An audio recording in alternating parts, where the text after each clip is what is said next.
Salut à toutes, donc j'espère que vous allez bien. Moi je suis vraiment hyper contente de vous retrouver pour ce premier tutoriel nail art. Donc voici ce que je vais vous expliquer. Donc j'espère vraiment que vous trouvez ça joli. Moi je trouve ça vraiment hyper joli. Donc voici les vernis utilisés. Donc le vernis crème est un vernis de chez Rimmel numéro 602 Keep Calm and Play. Et le vernis pailleté qui est vraiment sublime est un vernis Onglamour Stamping numéro 9. Donc voilà, si vous voulez regarder comment faire cette manucure, je vous laisse regarder le tutoriel. Donc tout d'abord, j'applique toujours un dégraissant pour ongles pour qu'il n'y ait pas de résidus gras sur mes ongles et pour que la base adhère mieux. Ensuite, j'applique donc cette base qui est très importante pour que l'ongle ne jaunisse pas ou que le vernis ne le teigne pas.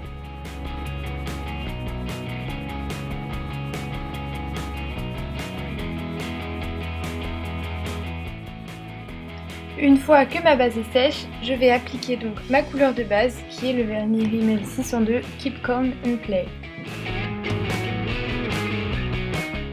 Si jamais vous êtes comme moi et que vous en mettez toujours un petit peu partout, vous pouvez prendre un petit dotting tool ou un petit cure-dent pour corriger avant que le vernis sèche.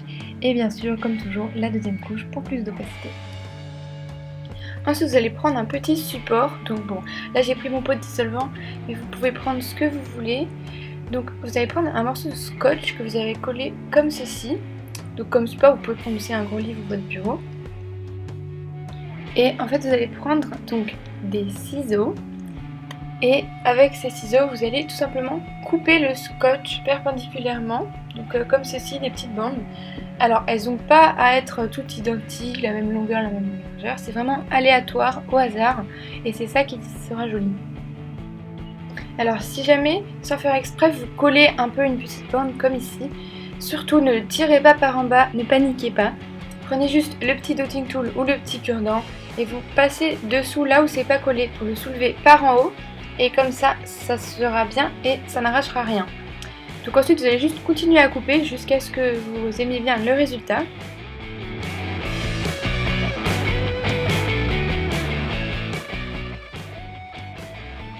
Une fois que c'est bon, vous allez prendre des petits ciseaux à ongles et c'est à partir de là que ça va vraiment commencer à ressembler à la skyline à peu près.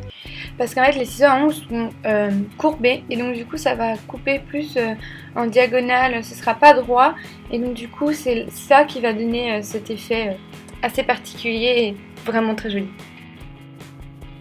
Et ensuite avec une pince à épiler, vous allez tout simplement arracher des petites bandes de scotch pour en fait faire un effet plus espacé des immeubles, pour créer des pleins et des vides, pour voilà que ça aère un peu le paysage et que donc votre skyline soit beaucoup plus jolie.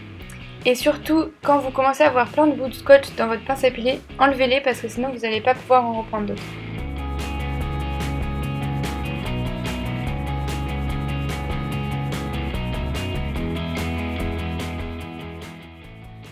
Donc voilà mon résultat, donc ça me convient.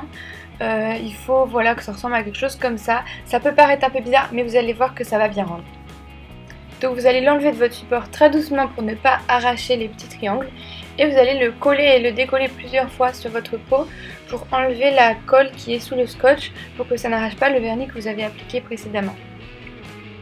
Vous pouvez le faire avant de le couper bien sûr. Mais bon, si jamais vous êtes comme moi et que vous oubliez, surtout décollez-le bien du côté pas coupé, parce que sinon vous allez arracher les petits triangles.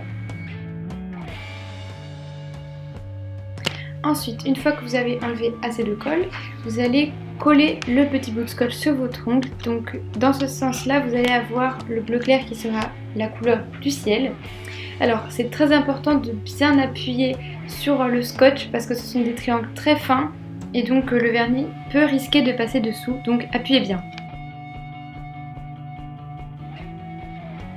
Et ensuite, appliquez votre vernis de couleur, donc sans aller trop vite pour ne pas risquer de se précipiter et d'en faire passer sous le scotch. Donc prenez votre temps, ça va, on n'est pas pressé, faites-le bien.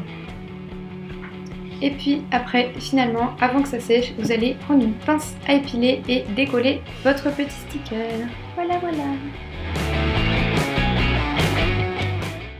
Pour l'annulaire, j'avais envie de faire un petit effet accent nail et donc j'ai décidé tout simplement de le mettre dans l'autre sens, donc avec l'endroit pas coupé du côté de la pointe de votre ongle, là où vous faites les French manicure. Et après c'est la même chose, vous appuyez bien pour que le vernis ne passe pas dessous. Et ensuite vous appliquez votre vernis de couleur. Alors bon, là c'était un peu compliqué parce que dans un sens c'était pas le bon sens pour prendre l'ongle, dans l'autre sens c'était dans le mauvais sens par rapport au scotch, le vernis pouvait passer dessous, ça collait pas bien à ma peau, enfin c'était un peu la galère, mais bon, on bidouille un peu et puis bon, on s'en sort à peu près.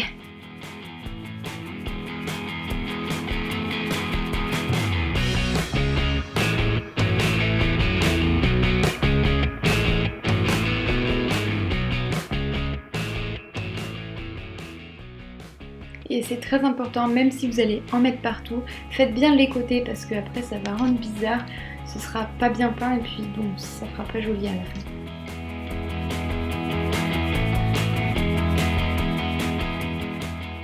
Et une fois que vous avez bien tout barbouillé, vous pouvez enlever votre petit sticker à la pince à épiler et voilà le résultat. Ensuite, vous allez répéter la même étape pour les autres doigts, donc vous appuyez bien, très important, vous appliquez votre vernis couleur et vous enlevez le scotch très délicatement pour ne rien arracher.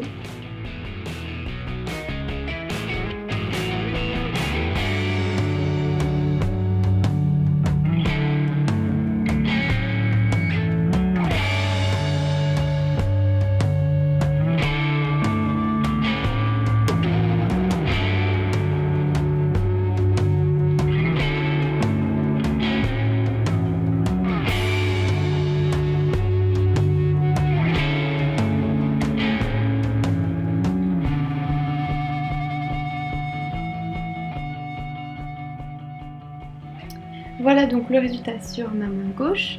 Donc si vous êtes comme moi et que vous en avez mis partout sur un doigt, n'hésitez pas à prendre un petit stylo correcteur avec du dissolvant ou un petit coton-tige avec du dissolvant pour corriger.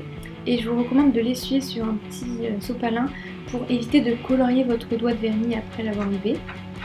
Et si vous avez des endroits qui ne vous plaisent pas ou vous avez un peu raté, vous pouvez faire comme moi et prendre un petit peu de vernis de base pour corriger avec un petit dotting tube ou un petit cure-dent.